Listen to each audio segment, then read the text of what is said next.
కొత్తగా ఇక్కడ ఒక పార్టీ ఉంది, ఒక ఫేక్ పార్టీ. దాని పేరే ఫేక్ పార్టీ. వాళ్ళకి ఏమీ దొరకడం లేదు, వాళ్ళ జీవితమే ఫేక్ జీవితం. నేను ఎందుకు ఈ మాట వాడుతున్నానంటే, ఇక్కడ ఉండే మీ అందరికి ఐడియా ఉంది కదా, వివేకానంద రెడ్డిని చంపిన గొడ్డలి ఎక్కడ కొన్నారో మీకు ఐడియా ఉంది కదా, ఉందా లేదా?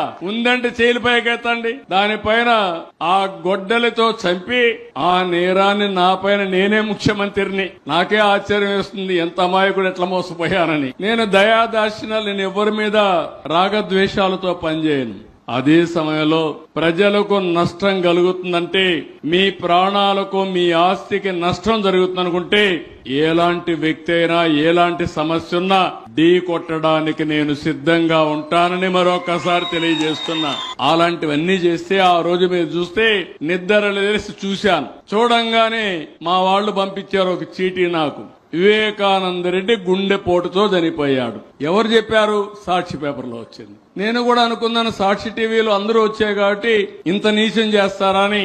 నేను కూడా నమ్మి గుండెపోటుని పాపం అనుకున్నా. పాపం అనుకోని నేను గమనున్నాను.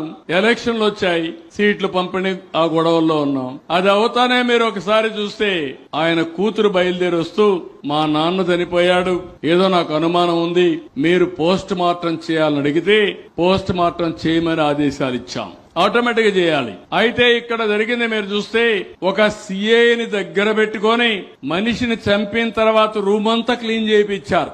నెత్తిన గొడ్డలతో విపరీతంగా కొడితే మెదడు కూడా బయట వచ్చి బ్రూటల్ గా చంపారు.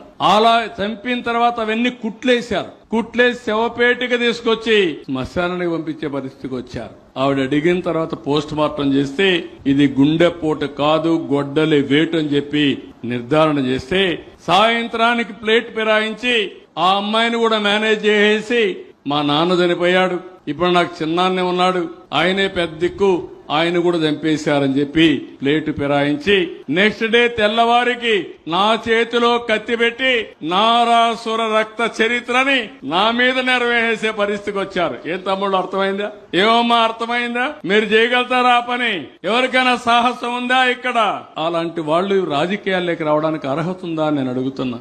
వాళ్ళకి అర్హత లేకపోతే ఓటేసే వాళ్ళని మనల్నేమనుకోవాలని నేను అడుగుతున్నా. ఇప్పుడు అలాంటి పార్టీగా ఉండడానికి అర్హత ఉందా అని అడుగుతున్నా. నేను చాలా పార్టీలు చూశాను ఇంతవరకు.